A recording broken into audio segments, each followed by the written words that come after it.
Alors, mais ce soir, je vais parler avec toi de la mentalité de ceux qui brillent. Ça, c'est le thème principal. C'est le thème pour ne pas t'effrayer. Amen. Mais la partie qui peut t'effrayer un peu, c'est 10 principes sur le sous-thème. Ça peut être le thème principal, hein, mais bon. Je crains qu'en écrivant ça en titre en ligne, les gens disent qu'est-ce que les cassonneux ça nous enseigne aujourd'hui. Voilà. C'est 10 principes du sagesse du serpent. Donc vous voyez le mot serpent, les gens n'aiment pas ça. Ok. 10 principes de sagesse du serpent pour briller. 10 principes de la sagesse du serpent. Un serpent. Pss, pss, voilà. Pour briller. Donc, en ligne, écrivez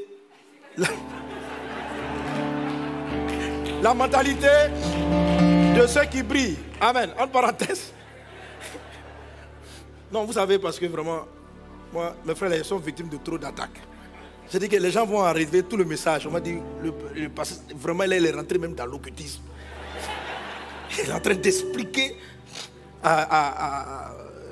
le serpent, vraiment. Donc, c'est la raison pour laquelle on est obligé de prendre des gants pour bien expliquer, pour vous demander pardon. On veut parler d'une chose biblique, totalement biblique. Est-ce qu'on est ensemble? Alléluia. Donc, 10 principes de la sagesse du serpent pour briller. Amen, amen, amen. Et je vais beaucoup illustrer ce message avec l'exemple de l'apôtre Paul, qui a utilisé beaucoup cette sagesse. Alors, ne sois pas choqués quand je parle de la sagesse du serpent. C'est là mon vrai thème. 10 principes de la sagesse du serpent. Jésus nous dit en Matthieu chapitre 10, Jésus lui-même enseigne. Il le dit en Matthieu chapitre 10, verset 16. Jésus dit, on peut le lire ensemble, le texte est à l'écran, on le lit. Il dit, voici, je vous envoie comme des brebis au milieu des loups. Soyez donc prudents comme les serpents et simples comme les colombes. Alléluia. Dans la version anglaise, c'est littéralement wise. Et dans certaines versions françaises, c'est soyez sages comme les serpents. Donc le mot qui est utilisé ici, qui est traduit par prudence, veut dire aussi sagesse. Quelqu'un dit sagesse. Alors tu peux lire littéralement, voici je vous envoie comme des brebis au milieu des loups. Soyez sages comme des serpents. Alléluia. Voici un passage de Jésus que nous lisons très souvent, mais que nous avons une tendance à négliger à cause du mot serpent qu'on n'aime pas beaucoup. On n'a pas envie de voir qu'est-ce que Jésus veut nous dire. Pourquoi Jésus veut qu'on soit sage comme le serpent, un animal maudit, un animal effrayant, un animal compliqué. Je veux juste dire que mon message est inspiré du livre du Bishop Dag Heward Mills, ce que signifie être prudent comme un serpent. Amen. Alléluia. Gloire à Dieu. Dis avec moi, sage comme les serpents. Sage comme les serpents. Dis à ton voisin, sois sage comme les serpents. Dis à ton voisin, les serpents ont une sagesse. Alléluia. Chers frères, comment est-ce que nous pouvons obéir à ce passage si nous ne prenons pas le temps de savoir quelle est la sagesse qu'il y a dans le serpent? Est-ce qu'on est ensemble? Jésus nous dit un passage et nous avons une tendance à vouloir le sauter. À dire non, le serpent, je n'ai pas envie d'entendre parler. Parce que s'il nous disait, généralement quand on dit sois sage comme la fourmi, on a des qualités, on aime les fourmis, elles sont sages, etc. Mais la phrase le serpent, ça passe pas trop, ça passe pas trop. Dis à ton voisin, ça doit passer. Alléluia. Alors, Jésus utilise la sagesse du serpent contre un problème de l'influence auquel l'Église sera confrontée. Jésus nous donne pour remède la sagesse du serpent. Il nous donne pour remède la sagesse du serpent par rapport à un problème auquel l'Église sera confrontée. Jésus dit littéralement, je vous envoie. Dieu t'envoie pour briller. Dieu m'envoie pour briller. Il dit, je vous envoie comme des brebis au milieu des loups. Ça veut dire que Jésus reconnaît que l'Église, les chrétiens sont déjà désavantagés. Est-ce qu'on est ensemble? Est-ce qu'on est ensemble? Dieu nous envoie pour briller, Dieu nous envoie pour témoigner, mais nous sommes des brebis au milieu des loups. C'est-à-dire, nous sommes désavantagés. Nous sommes désavantagés. L'apôtre Paul pouvait dire ceci. Il dit, considérez, famille, vous frères, il n'y a pas beaucoup de riches. Il n'y a pas beaucoup de sages selon le monde. Il n'y a pas beaucoup de puissants. Il n'y a pas beaucoup de puissants. J'ai écouté quelquefois des chrétiens qui disent, mais je ne comprends pas pourquoi dans l'église les gens ne sont pas riches. Mais ça, en fait, ça a été toujours la volonté de Dieu. Que l'église, au départ de la mission, soit fragile, qu'elle ressemble à des brebis au milieu des loups. Nous sommes des brebis au milieu des loups. Les plus riches du pays ne sont pas dans l'église. Les décideurs ne sont pas dans l'église. Ils sont puissants, ils ont des armes. Le loup a des crocs. Le loup est un carnivore. Les gens ont la loi, ils ont des textes, ils ont tout pour nous arrêter, pour nous empêcher de briller. Et Jésus nous dit, je suis très conscient de comment est-ce que je vous envoie. Est-ce qu'on est ensemble? Est-ce qu'on est ensemble? Alors 1 Corinthiens chapitre 1 verset 26, l'apôtre Paul te dit, il dit, considérez frères, que parmi vous qui avez été appelés, il n'y a ni beaucoup de sages. Ok? On peut prendre le temps d'analyser les statistiques de l'Église. On se rendra compte que les conseillers des chefs d'État, le plus souvent, ne sont pas dans l'Église. Ce n'est pas les gens qui conseillent les nations, ne viennent pas en règle générale. Certains finissent par y arriver. L'objectif, c'est de finir par y arriver. Mais on doit faire le conseil. Il dit, est-ce que vous avez remarqué que les gens que Jésus appelle à l'Église, ce n'est pas les puissants? Est-ce que vous avez fait le constat? Voilà. Certains pensent que c'est une anomalie, mais je te dis que ça a toujours été le plan de Dieu. Ça a toujours été le plan de Dieu que les multimilliardaires ne soient pas les premiers à l'église. Voilà, on est souvent complexé de voir, mais tous les riches, les Bill Gates, les Jeff Bezos, etc., ils ne sont pas de l'église. Mais c'est ce que Jésus a voulu. C'est la volonté de Dieu. Dieu n'a pas appelé les riches en premier. Dieu n'a pas appelé les puissants. Dieu n'a pas appelé les Zuckerberg d'abord. Dieu ne les a pas appelés. Dieu a choisi des faibles. Il dit, considérez parmi vous qui avez été appelés qu'il n'y a ni beaucoup de sages, on n'a pas dit qu'il n'y en a pas, mais il n'y en a pas beaucoup, selon la chair, ni beaucoup de puissants, ni beaucoup de nobles. Verset 27, mais, quelqu'un dit avec moi, mais, Dieu a choisi, dis avec moi, Dieu a choisi les choses folles du monde pour confondre les fortes. Alléluia. Ça veut dire que Dieu t'a choisi toi. Toi qui n'es pas Bill Gates, toi qui n'es pas Bezos, toi, Dieu t'a choisi toi. Il a un plan précis. Il dit parce qu'il va prendre des gens faibles, des gens qui n'ont pas eu forcément les meilleurs diplômes, des mamans qui ne savent même pas comment se sortir. Il dit c'est eux que j'ai choisis pour confondre ce qui est sage. Alléluia. Et l'apôtre Paul veut que nous l'admettions, que nous comprenions cela. Il ne faut pas qu'on renie, il ne faut pas qu'on dénie cette réalité spirituelle que l'Église, par rapport au monde qu'on doit conquérir, l'Église est profondément désavantagée. On a très peu d'armes, très peu de ressources. Si on veut construire un bâtiment, il nous faut beaucoup souffrir. On n'a pas accès aux prêts, on n'a pas accès aux banques. Les gens, c'est des loups. Nous, on est des brebis. Et le loup veut manger la brebis. Donc, lorsqu'il nous regarde de loin, il veut finir avec nous, il veut nous dévorer. Il n'aime pas notre existence. Voici comment Dieu nous présente. Alléluia. Mais la Bible dit, mais Dieu a choisi les choses folles du monde pour confondre les sages. Dieu a choisi les choses faibles du monde pour confondre les fortes. Oui, maman, toi qui es là avec ton bébé à la maison, c'est toi, dans notre église en Afrique, vous les voyez, ce sont les mamans. Les mamans qui vont au champ, qui se remplissent les églises. La Bible dit, ça paraît simple mon fils, mais c'est des gens comme ça que j'ai choisi et je vais confondre ce qui est fort. Wow. Alléluia. Mes amis, c'est la raison pour laquelle je me plais dans les villages. Parce que Dieu a envoyé mes yeux, il m'a dit, tu ne vois pas comment il y a beaucoup de possédés dans les villages? Je dis oui, je ne comprends pas. Qu'est-ce que Satan a gagné à envoyer autant de démons posséder des personnes qui sont déjà pauvres? En fait, j'ai trouvé ça un mystère, quoi.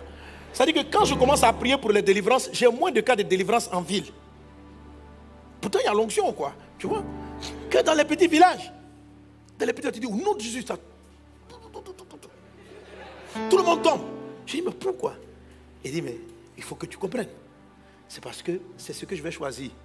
Pour confondre ce qui est fort. C'est mon principe. Alléluia. Vous cherchez les riches. Moi, je cherche les pauvres. Je cherche les pauvres. Je cherche les pauvres. Vous vous dites, comment on va faire pour gagner les riches? Non, cherchez à gagner les pauvres d'abord.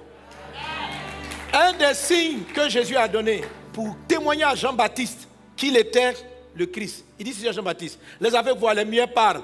Je fais de grandes choses. Et puis il lui dit, l'évangile est annoncé aux pauvres. Parce que l'évangile est annoncé aux pauvres, c'est la preuve que je suis le Christ, le Fils de Dieu. Et quand on parle de pauvres, on parle de faibles. On parle de personnes handicapées. On parle de personnes qui n'ont pas de ressources. On parle de personnes qui n'ont pas beaucoup de sagesse. On parle de personnes qui n'ont pas... Voilà, ces gens-là intéressent Dieu. Alléluia. Amen. Dieu a choisi les choses faibles du monde pour confondre les fortes. Et Dieu a choisi les choses viles du monde, celles qu'on méprise. Amen. Celles qui ne sont point pour détruire, pour réduire à néant celles qui sont, afin que nulle chair ne se glorifie devant Dieu. Alléluia. Oui, frère, nous sommes une armée handicapée, nous sommes une armée faible. Mais pourtant, c'est avec ces genres de personnes, avec nous, toi, moi, et les personnes qui sont favorables à l'évangile, que le règne de Dieu va être manifesté. Amen. C'est une réalité. Parce que lorsque tu vas aller combattre autrement, en sous-estimant ce volet-là, tu vas te perdre. Tu vas te corrompre. Tu vas te corrompre. Tu vas penser que le plus important, c'est que je touche le chef de l'État. Le plus important, ce n'est pas le chef de l'État. Le plus important, c'est de faire ce que tu t'as dit de faire. De savoir que, de remarquer qu'autour de toi, tu n'as pas encore de chef de l'État avec toi, mais tu as des gens qui ne sont pas là. Et maintenant, Dieu va prendre cette personne qui ne ressemble pas à un chef d'État et il va l'amener au sommet. De sorte que personne ne se glorifie et que toute la gloire lui revienne. Quelqu'un donne un bon amen. Quelqu'un donne un bon amen. Donc nous sommes désavantagés. Alléluia.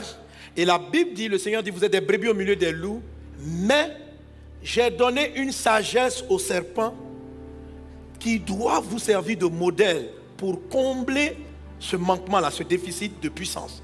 Vous êtes des brebis au milieu des loups, alors soyez sages comme des serpents.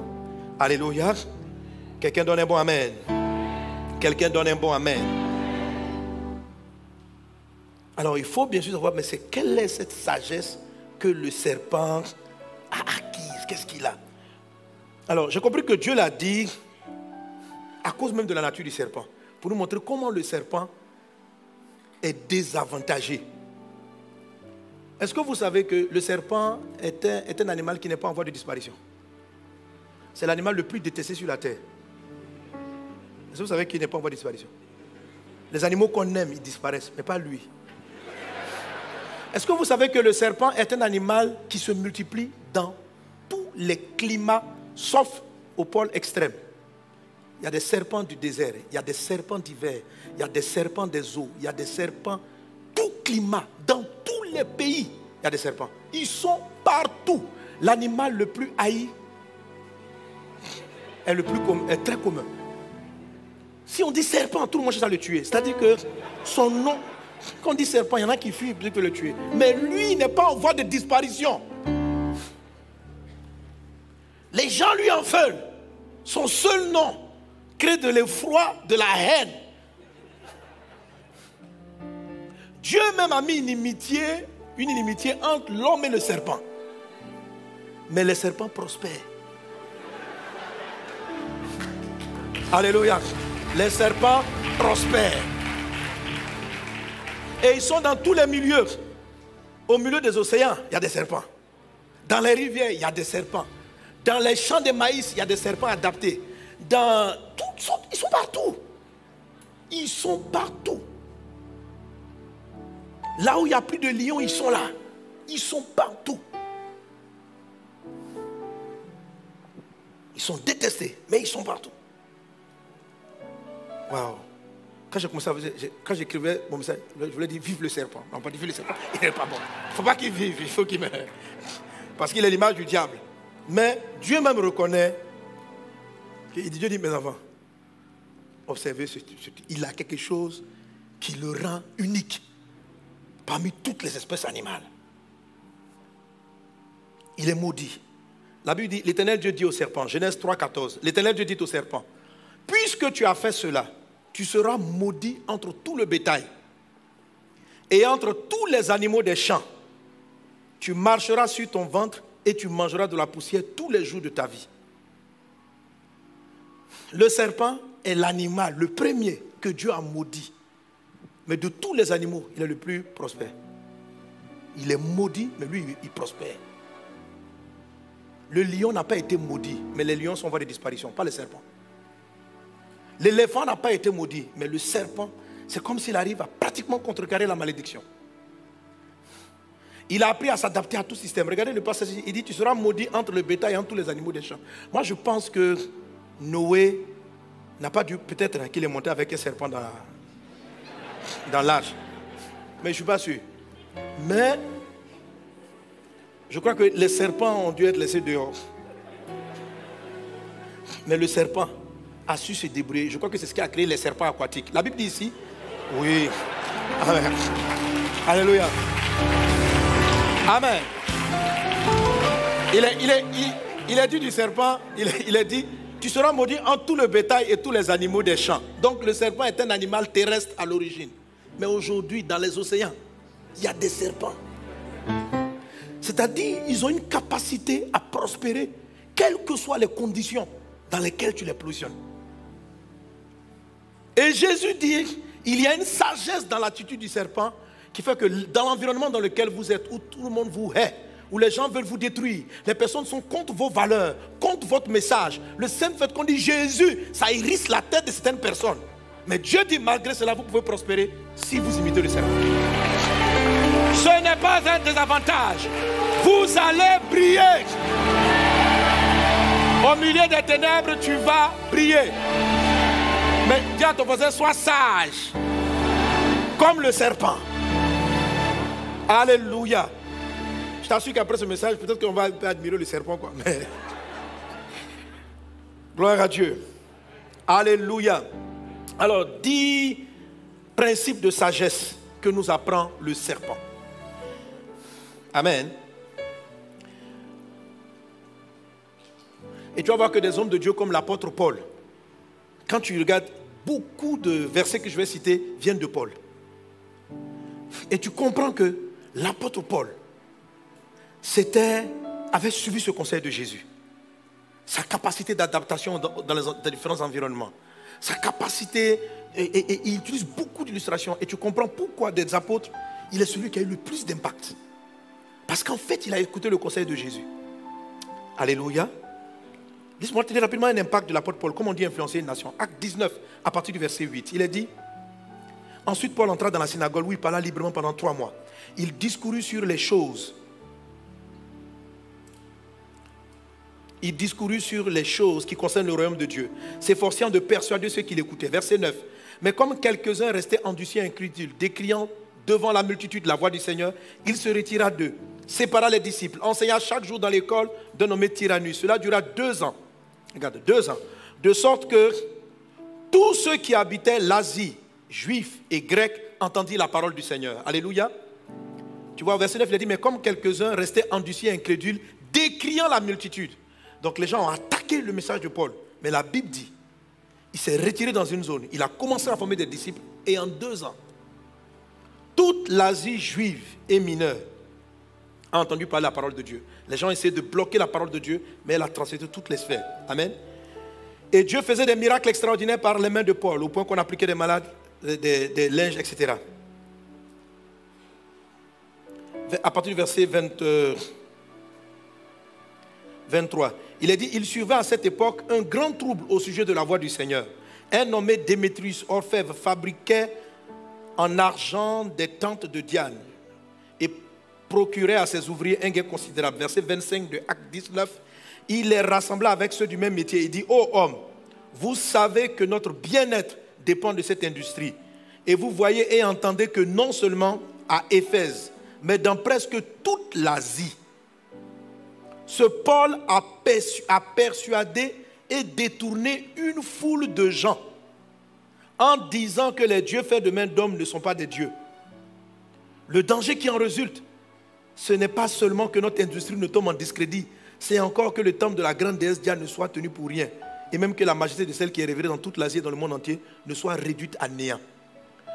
Donc, l'influence de l'apôtre Paul était telle que les divinités, les principautés, les choses qui régnaient, toute l'économie était en train d'être ébranlée par un travail qu'il a fait.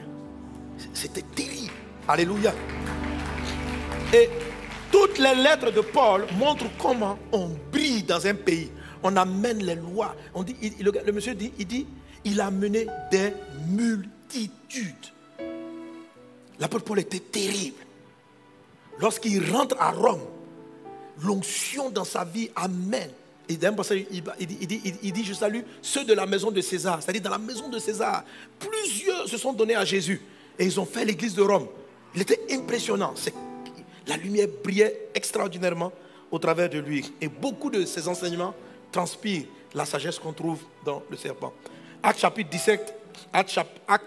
17, verset 5, il dit, mais les Juifs jaloux prirent avec eux quelques méchants hommes de la populace, provoquèrent des attroupements et répandirent l'agitation dans la ville.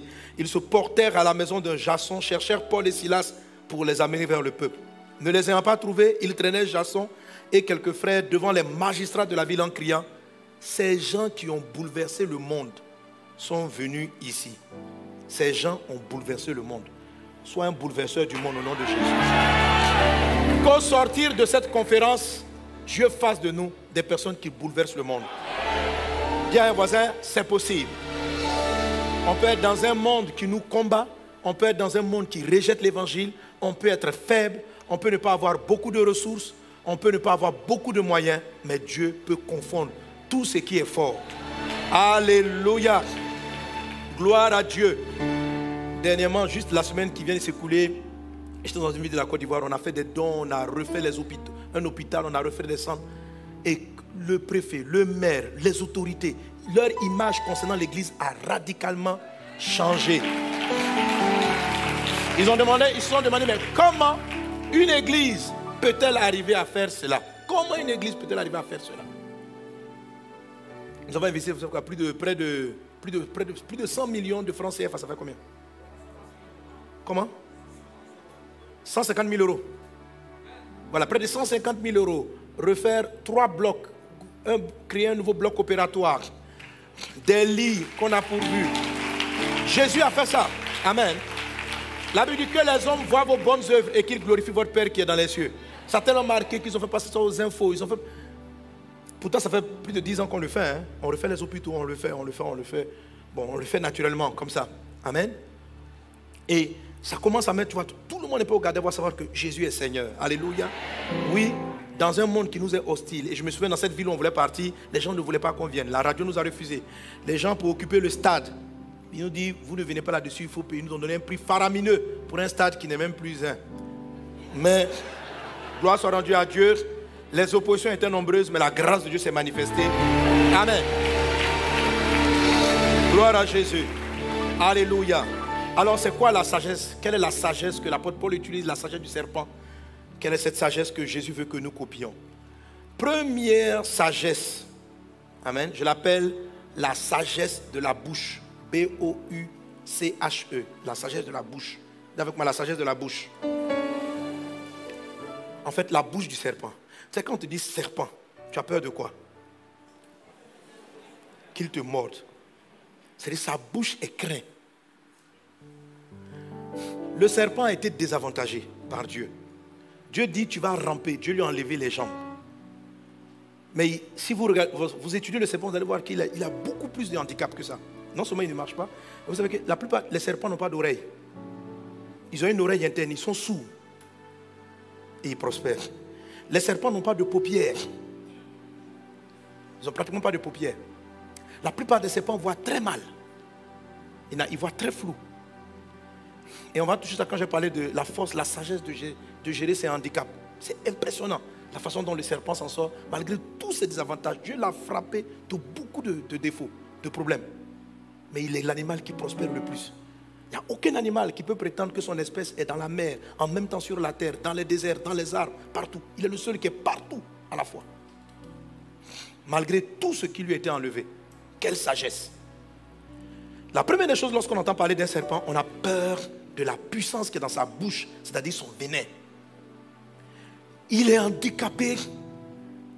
Le serpent aussi est muet. La plupart des serpents n'ont pas de cris. Ils ne rugissent pas, ils n'aboient pas. Il y a certains qui font un bruit, mais la plupart sont muets. Muets, sourds, presque aveugles, handicapés, mais dangereux. Amen. Donc, le seul truc, il n'a pas de bras, il n'a pas de pieds. il n'y reste que sa bouche. Il n'a pas de voix. Mais il a musclé sa bouche. Ça veut dire que quand il l'ouvre, c'est-à-dire que tu réfléchis. C'est-à-dire que Dieu lui a tout enlevé, mais ce qui est dans sa bouche, il a transformé sa salive. Le venin, c'est de la salive. Il a transformé sa salive en une arme. Il y a des serpents dont une goutte peut tuer 10 hommes. Le serpent est un animal silencieux. Mais lorsqu'il ouvre sa gueule et qu'il agit, tu es vraiment en danger. Même s'il n'a pas de venin, s'il t'a mordu, toi-même tu vas t'envenimer, toi-même. Parce que tu crains sa bouche. Alléluia.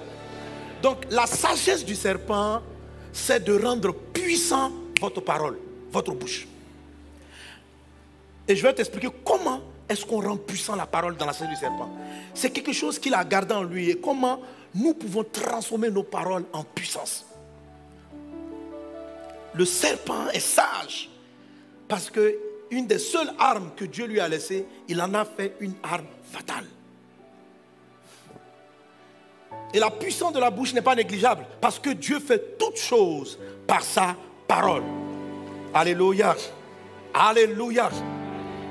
Alors, je me suis rendu compte en étudiant la parole de Dieu que la puissance des paroles, parce que tout est dans la parole. Dieu a tout créé par sa parole. Tout est créé par la parole. Et on le sait, les déclarations que tu dis, les déclarations que tu fais, etc. Amen. Quand on parle de bouche, on parle de parole. On parle de ce qui sort de ta bouche. Alléluia. Tu dois, si tu veux dominer dans ce monde, tu veux briller, tu dois avoir un langage adapté. Tu dois avoir un langage puissant. Tu dois avoir un langage puissant. Tes paroles doivent être puissantes. C'est par ta parole que tu vas vaincre tes adversaires. Parce que tu n'as pas d'argent. Tu n'as pas de ressources. Tu as très peu de... Donc, quand tu pries, quand tu ouvres ta bouche, ça doit être un danger. Parce que tu n'as pas... Les gens, ils ont l'argent. Toi, tu n'en as pas. Alléluia. Quand les gens viennent combattre votre église, on dit vous n'avez pas le papier. Mais les gens règlent ça comment? La parole, c'est quoi la parole? À genoux et puis on parle.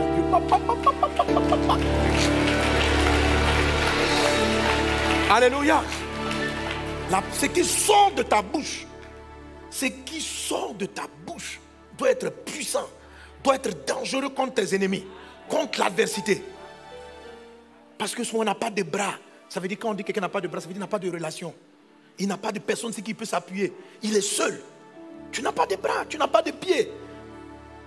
Mais qu'est-ce que Dieu nous a laissé? La parole. La parole qui a créé le ciel et la terre. La parole est notre venin. La parole est notre arme. Au commencement était la parole était avec Dieu, la parole était Dieu. Alléluia. Gloire à Dieu. Et ta parole tu dois faire en sorte que ta parole devienne un venin contre le camp de l'ennemi, un venin.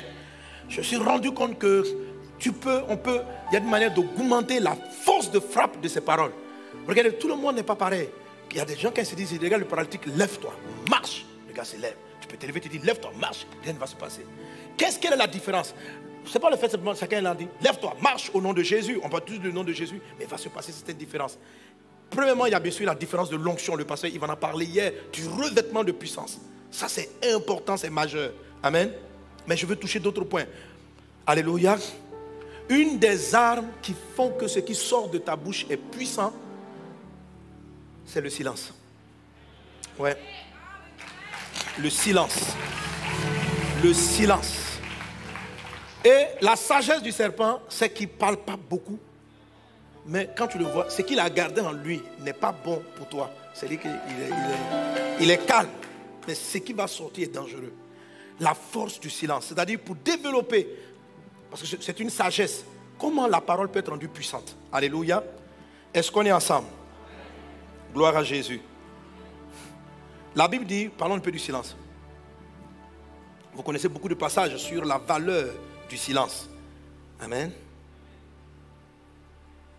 Regardez par exemple dans le livre de Josué, chapitre 6, verset 9. Lorsque Israël devait faire tomber la muraille de Jéricho, Canaan, c'est la terre promise. La première ville qui se dresse devant Canaan, Les premiers géants, c'est la ville de Jéricho avec une muraille imprenable.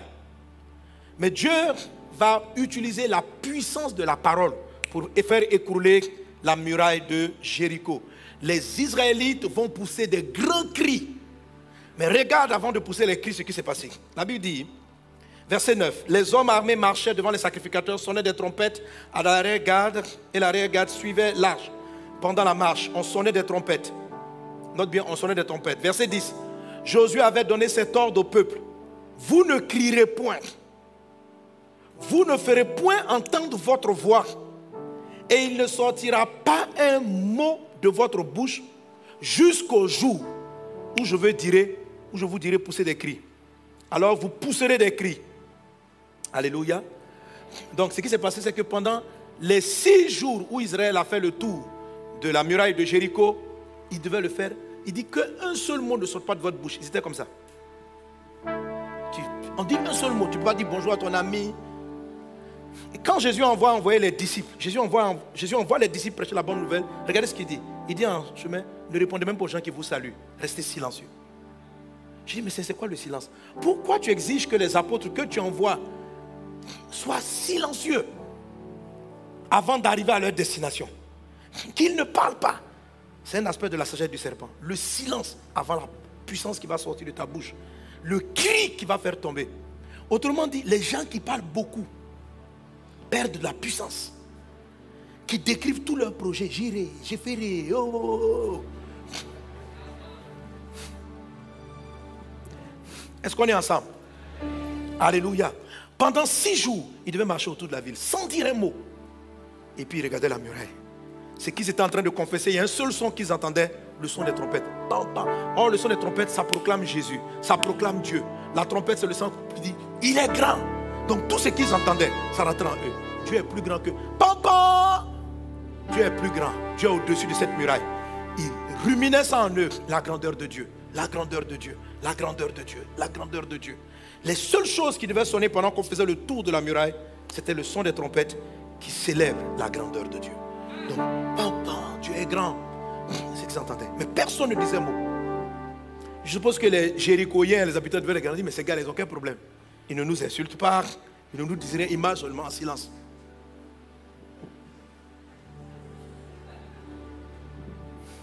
Jésus a dit aux disciples, quand vous partez prêcher, ça va sachez garder le silence. La Bible dit, alléluia, garde le silence, l'Éternel.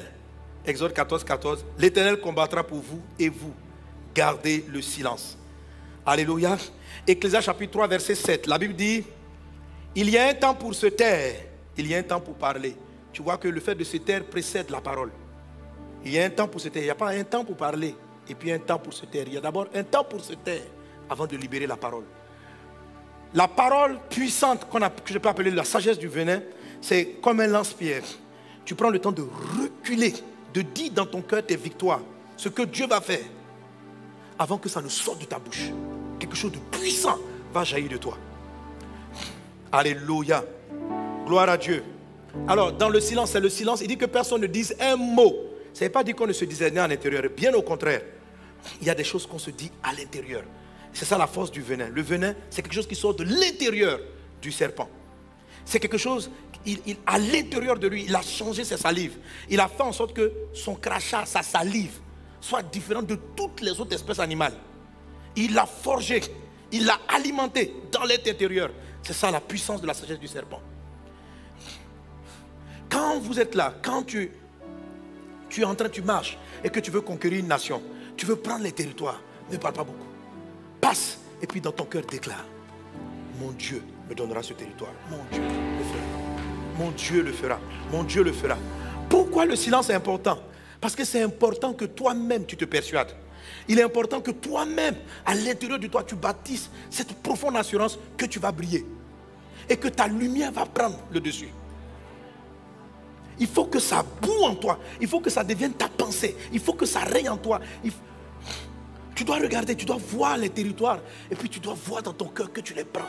Ne parle pas vite. Parce que quand tu vas parler, ça sera puissant. Il y a eu 6 jours pour rester silencieux. Un seul jour, lorsqu'ils ont crié, ah, le mur est tombé.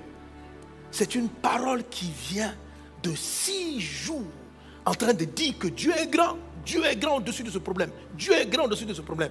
Dieu est grand au-dessus de ce problème. Souvent, lorsque vous êtes confronté à certaines maladies, à certains problèmes, ne vous précipitez pas. C'est la raison pour laquelle on passe du temps dans le jeûne. Le jeûne, c'est pour prendre le temps, être avec Dieu, méditer, penser à soi-même. De sorte que lorsque tu sors, Jésus a dit, ce type de démon ne sort que par le jeûne et la prière. Mais le jeûne, là, c'est le silence. Va t'enfermer. Grandis. Parce que le démon vous dit, pars, il ne part pas. Ce type de démon, il a besoin de plus de temps silencieux avec Dieu. De sorte que lorsque tu te lèves et que tu sors, ce soit un venin mortel. Sois puissant en parole. Alléluia. La Bible décrit Moïse, Jésus, comme étant puissant en parole. Il y a des gens qui sont puissants en parole. Et une des caractéristiques de Moïse qui est cité puissant en parole, c'était sa patience et son silence.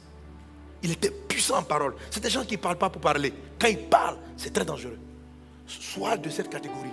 Parce que tu crées tout par ta parole. Tu vas prendre les territoires par ta parole intérieure. Tu regardes les choses et puis tu dis Jésus dans ton cœur. Dans le monde des médias, Seigneur, utilise-moi, utilise-moi, utilise-moi, utilise-moi. Et tous les jours, tu observes, tu regardes la télévision et puis tu rumines. Utilise-moi, utilise-moi, utilise-moi, utilise-moi, utilise-moi. Jésus, je veux aller sur ces plateaux. Jésus, je veux témoigner de toi. Jésus, je veux me tenir là, dans le monde des médias. Jésus, utilise-moi, Jésus. Et pendant que tu parles, la parole rentre en toi. Elle brise les fondements, les doutes, les peurs intérieures. Elle brise tout ce qu'il y a de doute en toi. Alléluia. Elle reforge ton environnement. Parce que quand tu as peur, tu n'es pas encouragé parce que toi-même tu cries, mais tu es encouragé par la victoire que tu te donnes à l'intérieur. Les lions sont tellement effrayants. On est au milieu des loups. Quand tu vois leur danse, ça fait peur. Donc tu dois te dire en toi, je vais le tuer ce loup. Je vais le tuer. Je vais finir avec lui. Je vais finir avec lui. Je vais finir avec lui. Et puis tu penses à ça. Sagesse du serpent. Est-ce qu'on est ensemble? Et au temps marqué, libère la parole de Dieu. En fait, qu'est-ce que tu dis en toi? Il ne faut pas penser n'importe quoi, hein? S'il te plaît. Amen. Pense la victoire de Dieu. Pense les vertus de Christ. L'apôtre Paul pouvait dire dans le livre de 2 Corinthiens chapitre 10. Il dit, si nous marchons dans la chair, nous ne combattons pas selon la chair. Car les armes avec lesquelles nous combattons ne sont pas charnelles. Mais elles sont puissantes par la vertu de Dieu. Pour renverser des forteresses, nous renversons les raisonnements. Ici, l'apôtre Paul présente les forteresses mentales, les raisonnements. Et puis il dit, les armes avec lesquelles nous combattons sont puissantes par la vertu de Dieu. Dis avec moi la vertu de Dieu. En fait, ce que l'apôtre Paul est en train de décrire, c'est que pour terrasser les forteresses, mais il parle des forteresses mentales, des pensées.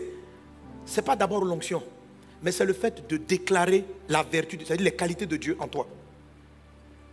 Je ne sais pas si tu comprends. Il dit, nous renversons les forteresses. Il dit, regarde comment il décrit l'âme. Il dit, car les armes avec lesquelles nous combattons ne sont pas charnelles, mais elles sont puissantes. Qu'est-ce qui leur donne la puissance? Par la vertu de Dieu, pour renverser des forteresses. C'est quoi la vertu de Dieu? Ce sont les qualités de Dieu, la grandeur de Dieu, la bonté de Dieu. Voilà ce que tu dis en toi qui vient terrasser les autres forteresses. Dieu aime l'homme, Dieu est bon, Dieu est patient et tu te donnes la vertu de Dieu. C'est ce qui renverse la forteresse. Ok? Ça brise tes doutes intérieurs. Dieu est au-dessus de ce problème. Dieu est au-dessus. Donc la vertu de Dieu, tu dois la déclarer en toi, en toi, en toi, en toi, en toi, en toi, en toi. Les caractères, les qualités de Dieu, la parole de Dieu. Tu la médites. Le mot méditer, c'est pas... Quand on dit la méditation, c'est quelque chose qui rentre dans ta bouche, qui entre dans ton cœur. Tu lis la Bible, tu écoutes, tu écoutes. Est-ce qu'on est ensemble? Et à un moment donné, maintenant, il y a le temps maintenant de relâcher ton venin. Et ce sont les paroles que tu prononces. Ça, c'est la sagesse de la bouche. Est-ce qu'on est ensemble? Alléluia. Gloire à Dieu. À un moment donné, tu déclares la parole. Amen. Hier, le pasteur Mathieu a prêché. Il a dit... Pierre avait échoué tout le temps, mais il a dit ceci. Mais sur ta parole, je vais jeter le filet. La parole de Jésus était puissante. Alléluia. Que nos paroles soient puissantes. Il est important qu'à un moment donné, tu décrètes et tu déclares ce que Dieu va faire dans ta nation. Ce que Dieu va faire à ta porte d'influence, sur ta montée d'influence. Il faut que tu parles. Tout est engendré par la parole. Tout est créé par la parole.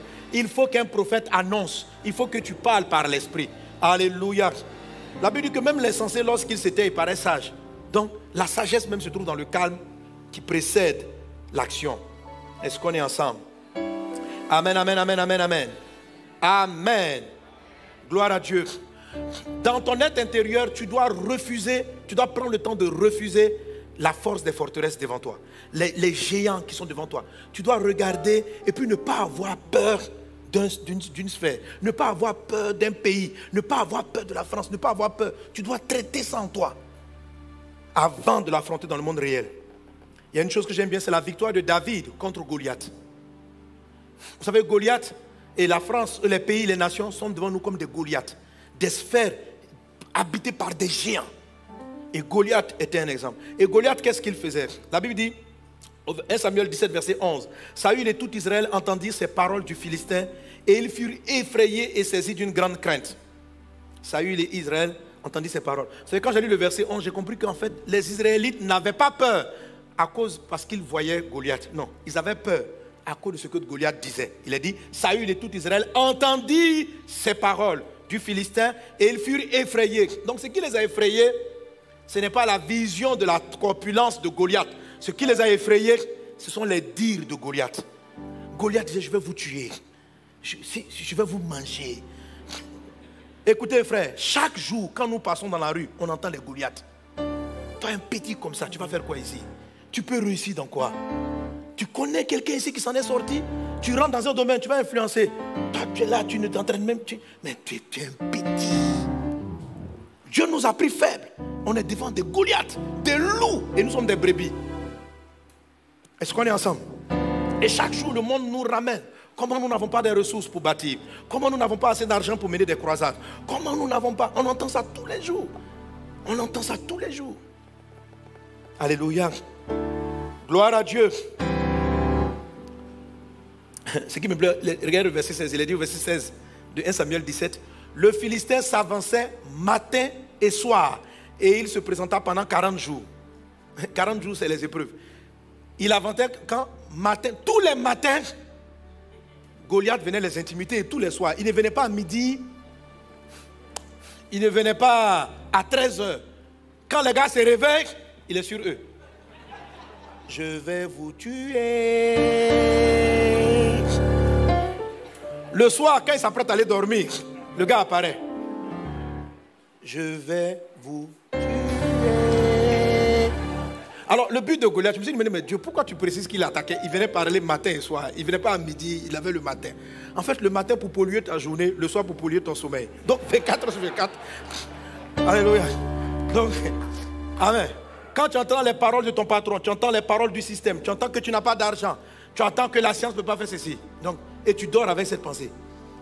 Tu vas mourir, je vais finir avec toi. Quand tu te réveilles le matin, oh Jésus, un jour nouveau se lève. Tu vois, quand tu vas sortir de ce programme, j'ai fini la conférence. Goliath attend la sortie. Et le matin, lundi matin, au sortir de la conférence, je suis là. Tu veux sortir de quelle pauvreté? Je vais t'appauvrir. La voix de Goliath s'entend tout le temps. Et nous sommes ces brebis-là au milieu de ce genre de loups. Et la façon dont David l'a terrassé, c'est extraordinaire. Amen. Alléluia. Et quand il arrive vers David, il tente à l'intimider. Il ajouta, verset 44 maintenant, Goliath ajouta, viens vers moi et je donnerai ta chair aux oiseaux du ciel, aux bêtes des champs. David dit aux Philistins, tu marches contre moi avec l'épée, la lance et le javelot. Mais moi, je marche contre toi au nom de l'Éternel des armées, du Dieu de l'armée d'Israël que tu as insulté. Alléluia. David avait des pierres. David avait une fronde. Mais David ne s'appuyait pas sur ses armes. David s'appuyait sur Dieu. Ce sont les choses que tu dois te dire en toi. Tu n'es pas d'une grande famille. Tu n'es pas le fils du président. Tu as été pris parmi tous les faibles. Mais c'est toi que Dieu a choisi pour changer le monde. C'est toi que Dieu a choisi pour briller. Donc, dans ton cœur, redis en toi constamment. Je n'ai pas les armes des autres. Toi, tu arrives avec ton épée. Moi, je viens au nom de mon Dieu. Je viens au nom de mon Dieu. Je viens au nom de mon Dieu. Je viens au nom de mon Dieu. Je n'ai pas vos armes. Je suis handicapé. Ça, c'est le serpent. Je n'ai pas vos bras. Je n'ai pas vos pieds. Je suis sourd. Je suis muet. Mais j'ai une chose que Dieu m'a laissée. La parole, ma bouche. Je transforme ça en arme. Et c'est très important que tu aies le contrôle de ta bouche. En faire de sorte que ce qui sort de toi vienne de Dieu. C'est un premier élément de la sagesse du serpent. Alléluia. Et quand Goliath a fini de dire ça, regarde ce que David lui a répondu. Verset 46. Aujourd'hui, David lui dit, bon, tu marches contre moi avec l'épée, la lance, le javelot, et moi je marche contre toi au nom de l'Éternel des armées que tu as insulté. Regarde, aujourd'hui l'Éternel te livrera entre mes mains, je t'abattrai, je te couperai la tête. Oh, j'aime cette phrase. Dis avec moi, je te couperai la tête. David n'avait pas d'épée, mais il savait qu'il allait couper la tête. Ça veut dire que dans son cœur, il avait déjà fait le plan, je vais lui prendre son épée et je vais lui couper la tête. David n'avait pas d'épée, mais il annonce à Goliath, ta tête va sauter. Avec un caillou, 5 pierres, comment on coupe une tête? Ça veut dire, son plan d'attaque était là. C'est des choses qu'il était en train de se dire. Et quand il a parlé, c'est exactement ce qui s'est produit. Goliath est tombé, David lui a retiré l'épée, il lui a coupé la tête. Il était rempli d'une sainte colère. Ce qui s'est passé en lui était terrible. C'était terrible. Il faut que tu sois quelqu'un comme ça. C'est-à-dire que ton cœur est rempli d'une hargne, d'une détermination dangereuse. Et ça, c'est le silence et ce que tu dis en toi qui font ça. Il faut que tu aies, je ne sais pas, ça dit que souvent les gens me demandent, pasteur, que tu n'es pas fatigué. Mais en fait, c'est comme si ce que je me dis en moi constamment, les âmes meurent, il faut qu'ils soient au ciel. Les âmes meurent, Jésus veut les sauver. C'est ça, je chante ça constamment en moi. Ça crée une force intérieure.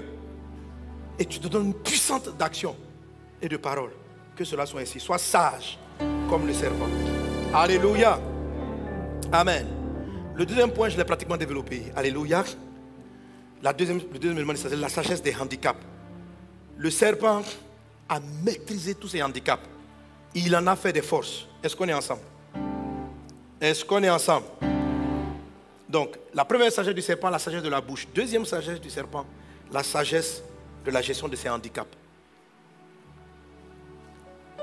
Le serpent est impressionnant. Alléluia, dans la gestion de ses handicaps. Amen. Malgré qu'il soit handicapé, les serpents grimpent aux arbres. Il a développé l'art, je veux dire quoi, du rampement ou du rampage ou du quoi. Comment ça peut se dire? L'art de ramper. Mais il est devenu tellement fort dans la seule capacité de mouvement que Dieu lui a donnée, il a acquis. C'est extraordinaire. Les serpents peuvent aller très vite à la course. Sans jambes, sans bras, ils sont dans des arbres. Est-ce que vous savez qu'il y a des serpents volants? Ouais. C'est-à-dire qu'il y a des îles où les seuls animaux qui peuvent attraper sont des oiseaux. Et des animaux, oui. Donc le serpent a... Vous savez, je comprends pourquoi Dieu dit il était le plus rusé. Le mot rusé, c'est malin, c'est-à-dire c'est de la malice. Mais c'est une sagesse appliquée au mal. Mais il y a un fond de sagesse. Mais qu'on utilise pour faire du mal. Il est vraiment terrible. Il n'a pas de pied, mais le serpent grimpe. Le serpent avance sur la terre ferme. Le serpent nage. Il a transformé ses handicaps en force. La vie nous crée des handicaps. C'est un handicap d'être né dans une famille pauvre. C'est un handicap, vous savez, vous êtes en Europe, c'est un handicap d'être noir. C'est un handicap. Mais la sagesse du serpent va transformer ça en force. La sagesse du serpent comprend qu'un handicap n'est pas une fin pour Dieu. Un handicap est une opportunité pour Dieu. C'est un handicap, la façon dont tu es né dans cette famille où tu as été brisé, cassé, maltraité, rejeté. Tu es né handicapé. Tu n'as pas eu une famille pour te garder, pour te prendre comme tu aurais voulu. C'est un handicap. Il y a certains qui sont nés avec des vies massacrées par les viols et les abus. Le serpent a été maudit, mais il a réussi. Malgré tes handicaps, je déclare, il faut savoir que le Dieu que tu invoques, le Dieu que tu pries, va faire la différence. Alléluia. Alléluia. Hier, pasteur Mathieu on donnait le témoignage du pasteur Mathieu à Londres. On a le témoignage du pasteur Yvan ici. Amen. Ce qui pouvait être un handicap, on dit non, l'église ne peut pas grandir, c'est compliqué. Mais non, non, non, non. Les handicaps sont là. Je suis arrivé, il y a des endroits où vous arrivez, vous n'avez pas des ressources, vous n'avez pas les moyens. C'est un handicap de ne pas avoir de l'argent. C'est un handicap. C'est un handicap. Mais un handicap ne limite pas Dieu. Arrête de pleurer sur tes handicaps. Dieu prend ce qui est faible pour confondre ce qui est fort. Tu n'es pas très forte. Dès qu'on te touche, tu pleures. Mais avec tes larmes, Dieu va changer la terre. Dieu va influencer ton environnement. Alléluia. Et l'apôtre Paul nous l'explique très bien. Amen. 2 Corinthiens chapitre 10. Il dit, il m'a dit, parce qu'il avait expliqué à Dieu ses faiblesses, qu'il avait une maladie. Et puis il m'a dit, ma grâce te suffit, car ma puissance s'accomplit. 2 Corinthiens 12, verset 9. Il dit, ma grâce te suffit, car ma puissance s'accomplit dans la faiblesse. Je me glorifierai, donc l'apôtre Paul dit, je me glorifierai. Alléluia. Je me glorifierai donc bien plus volontiers de mes faiblesses, afin que la puissance de Christ repose sur moi.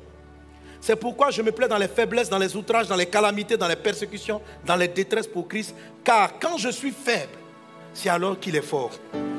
Chacun d'entre vous transporte, on a tous des handicaps.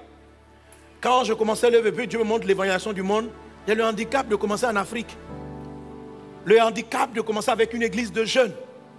Mais tu veux évangéliser le monde. Le handicap de ce que parmi nous, lorsqu'on commençait l'église, il n'y avait pas de cadre. Lorsqu'on faisait les offrandes dans notre communauté, dans l'église que je dirige, la première fois on a pu acheter juste un tam-tam. On a fait une fête. Toutes les offrandes étaient des pièces. On louait les chaises, c'était compliqué. Et pourtant dans mon cœur, prêcher la bonne nouvelle au monde entier. On est parti handicapés. Mais par la grâce de Dieu, aujourd'hui, alléluia, on aide des pays. On est parti en Haïti avec ICC. On a fait la Centrafrique. Dieu est parti de là. On a déplacé un avion, près de 2 avions avec du matériel.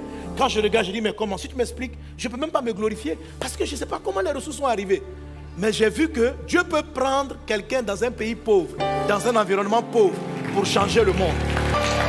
Alléluia. Celui qui n'est pas sage comme un serpent va passer le temps à pleurer. Oh, si on doit aller, l'aide doit venir de l'Europe. Nous sommes africains, on va pleurer. Arrête de pleurer, dis voisin, le serpent ne pleure pas. Arrête ça. Alléluia. Tu as déjà vu un serpent pleurer? Dieu l'a maudit. Toi, Dieu ne t'a pas maudit. Dieu, lui, l'a maudit. On dit, je te maudis. Tu es maudit, serpent. Il n'a pas pleuré. Il dit, tu n'as plus de pieds. Il n'a pas pleuré. Tu n'as plus de bras. Il n'a pas pleuré. Il y a des choses qu'on n'a pas dit. Dieu l'a rendu muet. Il n'a pas pleuré.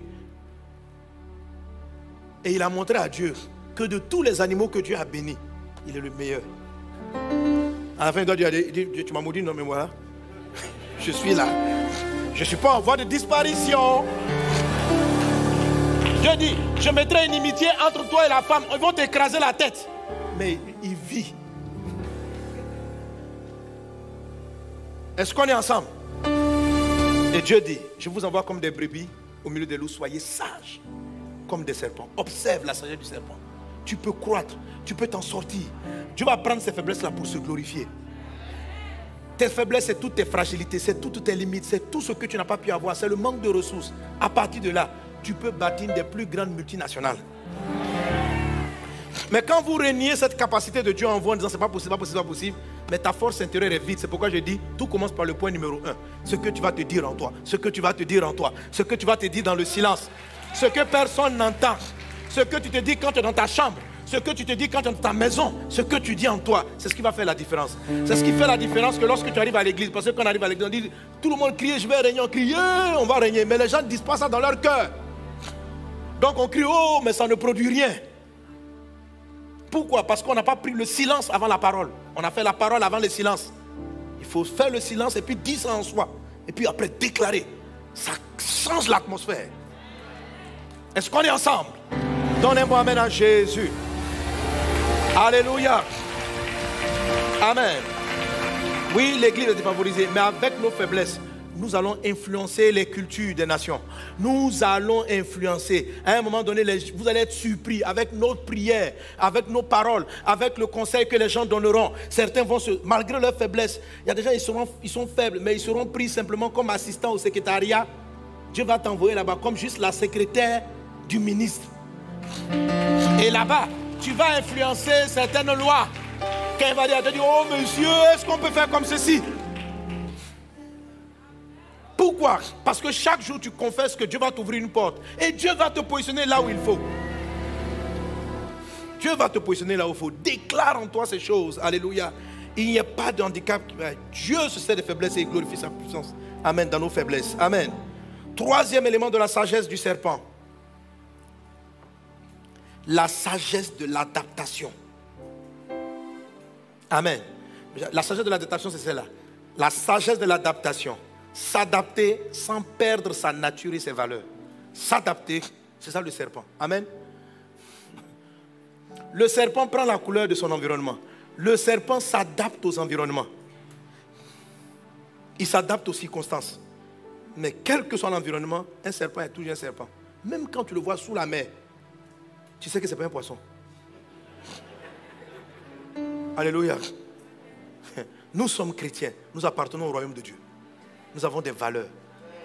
Nous allons nous adapter. Mais nous n'allons pas perdre.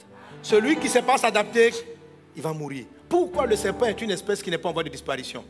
Parce que les gens ne savent pas, les autres n'ont pas su s'adapter aux changements climatiques, aux environnements. Il y a certains qui n'ont appris qu'à vivre que sur terre. Le serpent, le jour où la terre a été noyée, il a appris à vivre dans l'eau. Le serpent s'adapte. Il s'adapte pour se multiplier. Il s'adapte aux circonstances. Il regarde l'environnement et puis il se transforme. Il a appris à voler. Il a appris à nager. Il s'adapte pour atteindre sa vision. La vision de tout animal, multipliez, soyez féconds, multipliez, remplissez. Et il est un des rares animaux qui obéit à cette règle. En dépit des circonstances, lui, il remplit. Il n'est pas en voie de disparition. Alléluia. Si tu vas dans un petit bois quelque part à Paris, tu ne verras pas un lion. Tu vas voir un serpent. Tu ne verras pas... Il y avait des lions ici avant, il y avait des guépards ou des animaux. Ils ont disparu. Mais pas lui. Parce qu'eux, ils ne savent pas s'adapter. Les jaguars, ils gardent sa couleur. Le serpent peut changer de couleur avec le temps. Il s'améliore. Quand il est dans le vert, il prend le vert. Il est un peu comme un caméléon. Ça prend du temps, mais il le fait. Il considère son environnement et puis il se fond dans l'environnement. Tout ça pour pouvoir subsister. Est-ce qu'on est ensemble? Et l'apôtre Paul le dit. Verset 1 Corinthiens chapitre 9, verset 19. Il dit, car bien que je sois libre à l'égard de tous, je me suis rendu le serviteur de tous, afin de gagner le plus grand nombre. Avec les Juifs, j'ai été comme Juif, afin de gagner les Juifs. Avec ceux qui sont sous la loi, comme sous la loi, quoique je ne sois pas moi-même sous la loi, afin de gagner ceux qui sont sous la loi. Vous voyez ça? Paul dit, j'ai gardé mes valeurs, mais j'ai fait comme si. Je me suis adapté à l'environnement parce que j'ai une mission. Les gagner à Christ. Alléluia. Gloire à Dieu.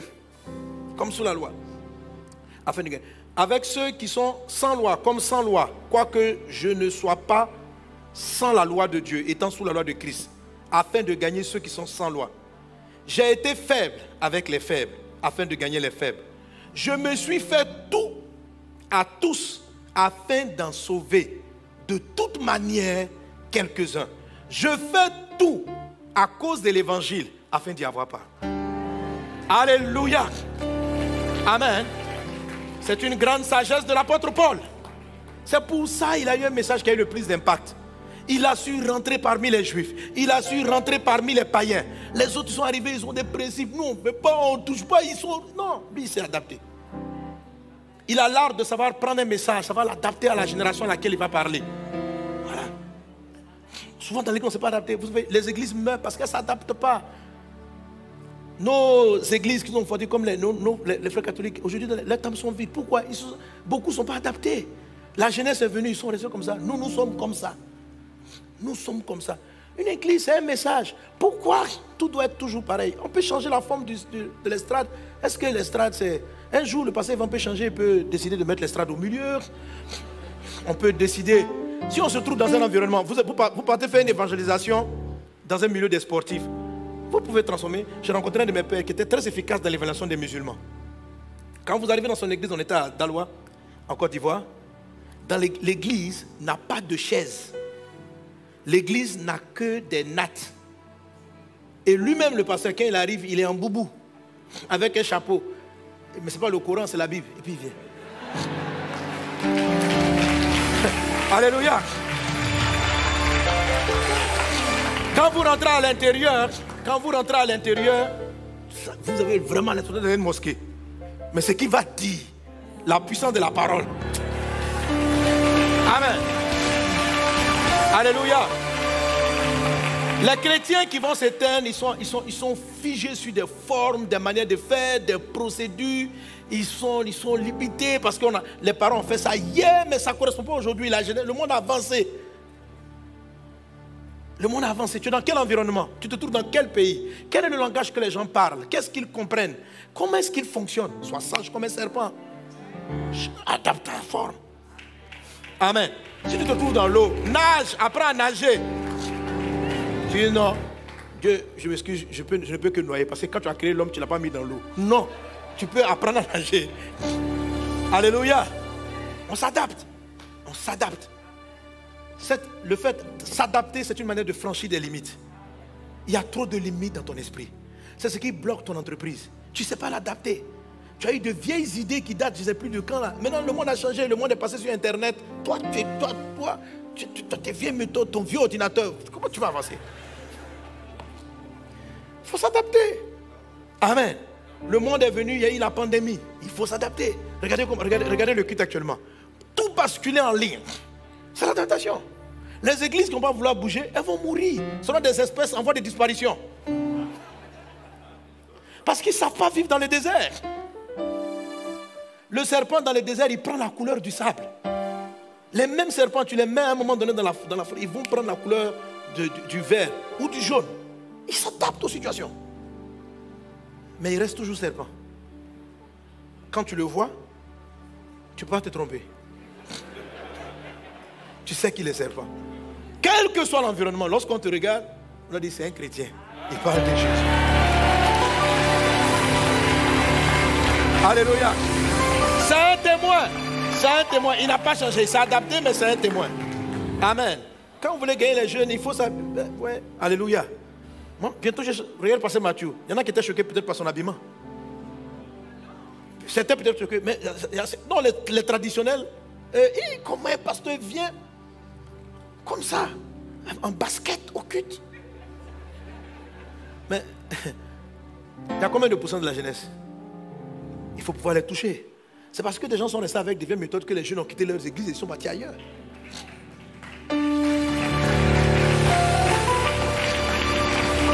Est-ce que tu connais un verset où Jésus a défini le type de chaussures qu'un pasteur doit porter? Alors, donc si on n'a pas écrit, tu adaptes en fonction de ta cible. Le plus important, c'est que tu gagnes les âmes. Dis avec moi, adaptation. Alléluia. Sois sage comme un serpent. Sinon, tu seras en voie de disparition. Amen. Est-ce qu'on est ensemble? Quatrième élément de la sagesse du serpent. La non-dépendance du serpent. Le serpent est sage parce qu'il ne dépend de personne. C'est un animal qui est autonome. Même quand il met ses petits au monde, il y a un point pour ça, sur ses enfants. Les enfants naissent presque autonomes. Est-ce que vous avez déjà vu un serpent qui marche avec ses petits qui les suivent? Comme ça, le serpent marche et puis on dit, il y a 3 serpentos. Non! Alléluia. Un serpent, quand il naît, parce qu'il sait que personne ne l'aime. Donc, déjà même, amen, le serpent a fait en sorte... Non, mais quand j'ai commencé à lire sur le serpent, j'étais surpris. Il y a des régions, c'est-à-dire que sa capacité d'adaptation est extraordinaire.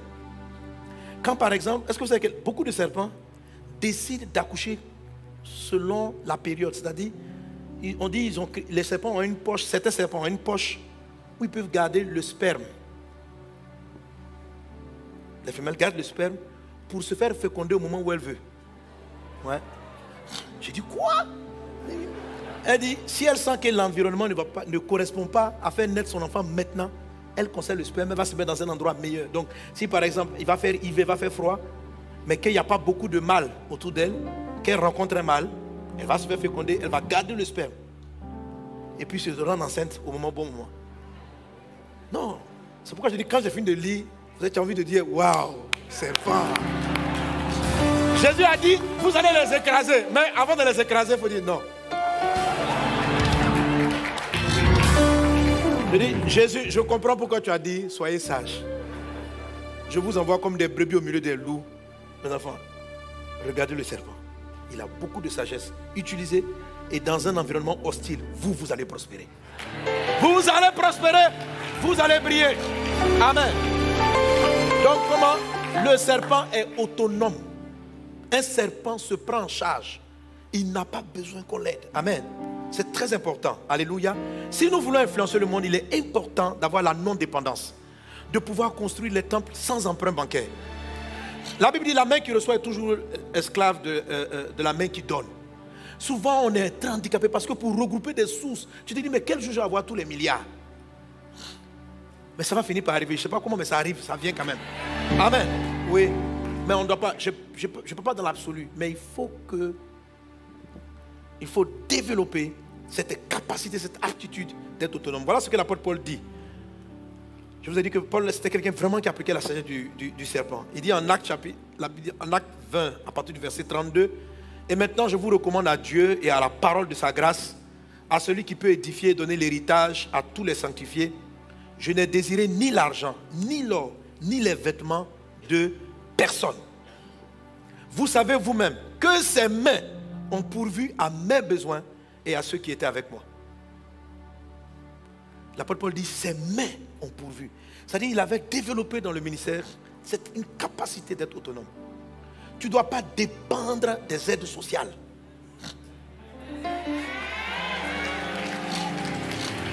Alléluia. En termes de besoins matériels, c'est-à-dire la sagesse du serpent, c'est de te dire, il faut que je sois autonome. Matériellement. Je ne dois pas vivre pour ça. Je peux même vous dire encore quel niveau on n'est pas autonome. Lorsque tu vis seulement de salaire, tu n'es pas autonome. Tu dépends de la situation du pays. Quand tu dépends de la situation du pays, tu ne peux pas briller. Parce que si le pays sombre, toi aussi tu sombres. Tes finances sombrent. Si tu perds ton travail, vous sombrez. Donc, il y a une capacité, une sagesse que Dieu a mis en toi qui peut te donner de créer de l'autonomie très vite. Et c'est ça la sagesse du serpent. Le serpent ne dépend pas vraiment de l'environnement. Ce qui fait que quand l'environnement change, il est capable de s'adapter parce qu'il trouve en lui de la ressource. L'apôtre Paul dit, ses mains ont pourvu à mes besoins. Vous savez, tant qu'on est dépendant d'un salaire qu'on reçoit tous les mois pour vivre, il sera très difficile qu'on puisse influencer. Parce que tu auras peur qu'on te renvoie. Est-ce qu'on est ensemble? Alléluia. Si tu reçois les aides de l'État, si tu fais une association et vous vivez par rapport à tout ce que l'État vous apporte, comment vous pouvez prêcher la vérité à l'État? Comment vous pouvez faire briller la lumière de Christ? C'est obligé chaque fois d'adapter. On dit adapter, mais c'est ta façon de faire, pas le message. Le message ne change pas. Alléluia. Christ est mort. Il est ressuscité. Il est le chemin, la vérité et la vie. Est-ce qu'on est ensemble? Amen. Tu dois te dire, et c'est une bonne prière. Il ne faut pas chercher l'autonomie simplement par orgueil, mais cherche-la pour le royaume de Dieu. Cherche-la, dis Seigneur, je dois pouvoir fonctionner dans la vision. Donne-moi la sagesse de l'autonomie. Donne-moi cette sagesse-là du serpent qui est autonome. Amen. Besoin matériel. Paul dit, c'est moi, on pourvu à tous mes besoins. Donc, besoin matériel, besoin émotionnel. Tu dois être autonome émotionnellement. Il y a des personnes qui ont toujours besoin qu'on leur parle. Il faut parler. Si tu ne m'as pas parlé, je suis mort. Non, tu peux pas, avec ça, tu ne peux pas briller. Parce que là-bas, là, tu vas recevoir des coups. Lorsqu'on va te critiquer, il faut que tu trouves en toi le moyen de te restaurer. Il y a des jours où il n'y aura personne pour t'encourager. Nous allons briller dans les ténèbres. Frère, alléluia, gloire à Dieu. Quand je vois les coups qu'ils prennent, des attaques. Mais vous allez le voir arriver à l'église, il n'est pas nerveux. Hein? Qui va dans sa maison l'encourager? Qui vient dans sa maison pour lui dire, quand il fait ça, puis moi-même je lui ai écrit un mot, je lui dis non. Tu as l'impression que chercher à l'encourager, même ça l'énerve. Parce que lui-même, c'est ça qu'on appelle autonomie émotionnelle. Lui-même, il trouve en Dieu la force de se ressourcer. Amen. Si tu as besoin de te sentir bien parce que les gens t'apprécient, tu es en danger. Ouais. Si tu as besoin d'apprécier parce que les gens sont d'accord avec toi, tu ne peux pas influencer. Tu seras toujours influencé. Tu dois à un moment donné adopter la sagesse du serpent. Toi-même, trouver les moyens de te relever émotionnellement, mais tu les as parce que le Saint-Esprit est en toi. Tu t'appuies sur Dieu. Au début de ta naissance, les pasteurs peuvent t'encourager, les gens peuvent t'aider. Mais tu dois trouver en Christ le moyen d'être autonome émotionnellement, autonome matériellement autonome spirituellement. Ça ne veut pas dire que tu ne vas pas dépendre des ordres. Non dépendant, ça ne veut pas dire indépendant. Ce n'est pas de l'indépendance. Ce n'est pas d'autonome, ça veut dire que je peux me prendre en charge. Alléluia. En tout cas, personnellement, c'est comme ça. Moi, je forme mes pasteurs. J'ai dit, vous allez sur le terrain, je ne vous donne pas d'argent. Je prie pour eux, allez-y. Je dis comment? Je dis, c'est ce que Jésus a fait. Moi, je fais pareil. Recevez l'onction. Il me dit, papa, achète-nous les instruments. Tous les instruments sont dans la prière que j'ai faite. Non, mais demandez-leur. Amen. Alléluia.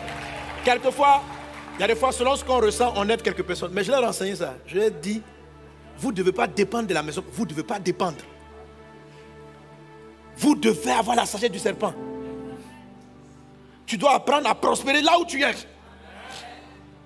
Il faut être sage comme le serpent. Pourquoi tu...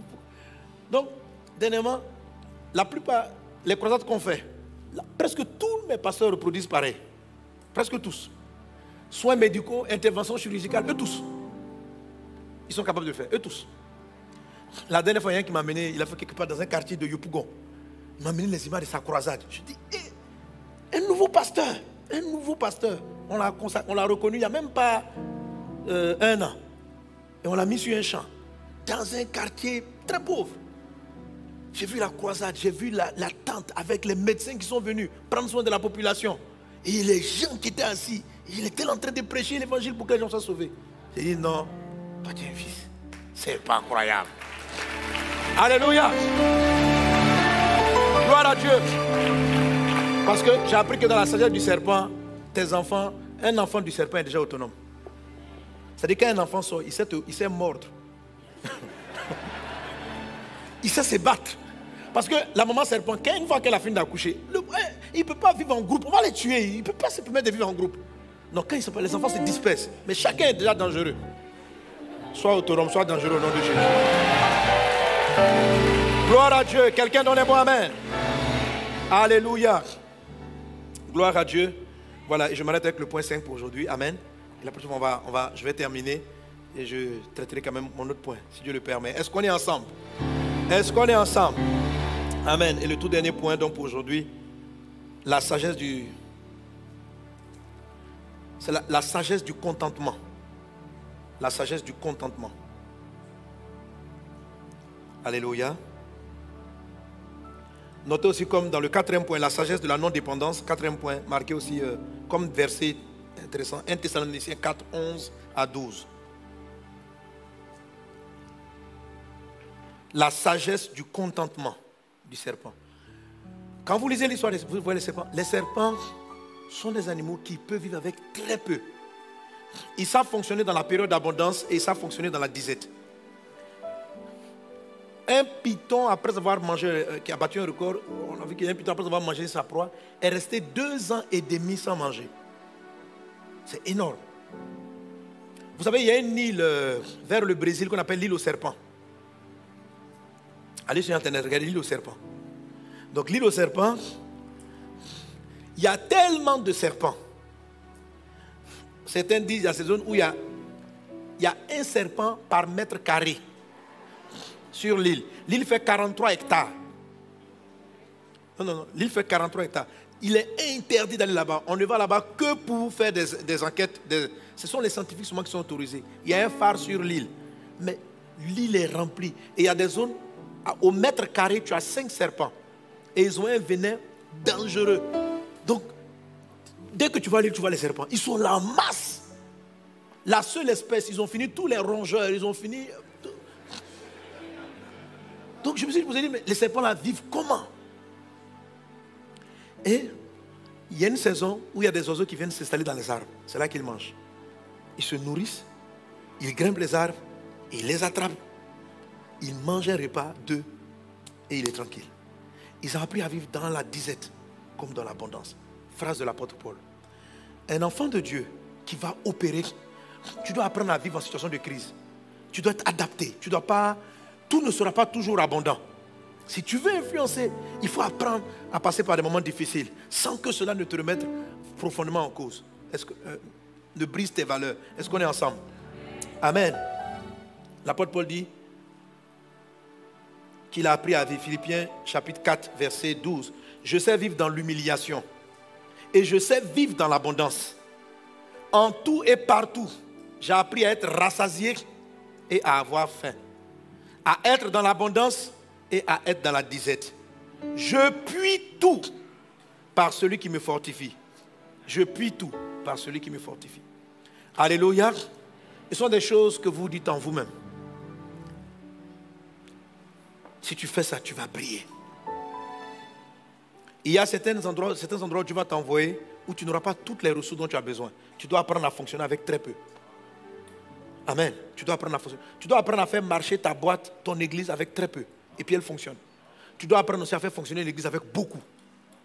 Tu dois apprendre les deux. C'est la sagesse du serpent. Quand il n'y a pas beaucoup à manger, il sait vivre. Quand il y en a beaucoup, il sait vivre aussi. Alléluia. Sois sage comme les serpents. Amen. Quand je vois ma marche avec le Seigneur, au début quand je commençais à prêcher l'évangile, je n'avais pas l'argent. Donc, je parcourais des kilomètres à pied. Parce que ce passage de l'apôtre Paul là me touchait. Il dit donc, certaines fois l'apôtre Paul savait vivre sans argent. Donc, quelquefois quand vous êtes sans argent, ce n'est pas un problème. Il faut apprendre à vivre comme ça. Il faut apprendre lorsqu'on te donne une belle voiture, à rouler en voiture, mais à te retrouver dans un endroit où tu peux... Regardez, vous allez voir, tous les multimilliardaires, ils ont ouvert aujourd'hui dans tous les secteurs les plus reculés. Si tu veux que ta vision, ce que Dieu t'a donné, l'influence, tu dois être prêt à te trouver dans toutes les conditions sans perdre qui tu es, sans être déstabilisé. C'est comme ça que la bonne nouvelle sera répandue dans le monde entier. C'est comme ça que les ténèbres vont éclairer les endroits les plus reculés. Parce qu'on n'a pas toujours besoin du confort pour vivre. Si on en a, gloire à Dieu. Si on n'en a pas, gloire à Dieu. Je voyage en classe affaires, gloire à Dieu. En éco, gloire à Dieu. Je voyage, j'ai ça, gloire à Dieu. Il faut apprendre à être indépendant des circonstances. Que Dieu te bénisse abondamment. Que sa faveur soit avec toi. Alléluia. On va prier le Seigneur. On peut prier pour dire à Dieu, rends-nous sages comme le serpent, non? Hein? C'est un animal qu'on n'a pas envie, mais bon, là, gloire à Jésus. Alléluia. Et par la grâce de Dieu, je vais continuer avec d'autres points merveilleux sur le serpent, sur la sagesse du serpent. Mais note déjà ces différents points. On va demander la grâce de Dieu. On va déclarer ces choses. Alléluia. Mais il faut que tu sois conscient que toute cette vie qui est décrite se trouve en toi. Cette sagesse se trouve en toi. Tu as reçu en Christ par le Saint-Esprit toute la sagesse de Dieu. Amen. Amen. Tu peux bouleverser le monde. Alléluia. Ou bien tu n'as pas envie d'être sage comme les serpents. C'est comme ça que vos entreprises réussiront. Amen. C'est avec l'abnégation, la capacité à vous adapter, à gérer les circonstances que vous allez prospérer. Nous sommes des brebis au milieu des loups. Et nous allons tuer les loups. Alléluia. Nous sommes faibles au milieu des forts. Mais nous allons terrasser les Goliaths. Nous sommes entrés dans l'œuvre avec des handicaps. Beaucoup de personnes, Dieu les envoie en mission. Là où ils n'ont pas de documents, ils n'ont pas de papier. Tu es handicapé. Mais pourtant, c'est toi qui l'as choisi.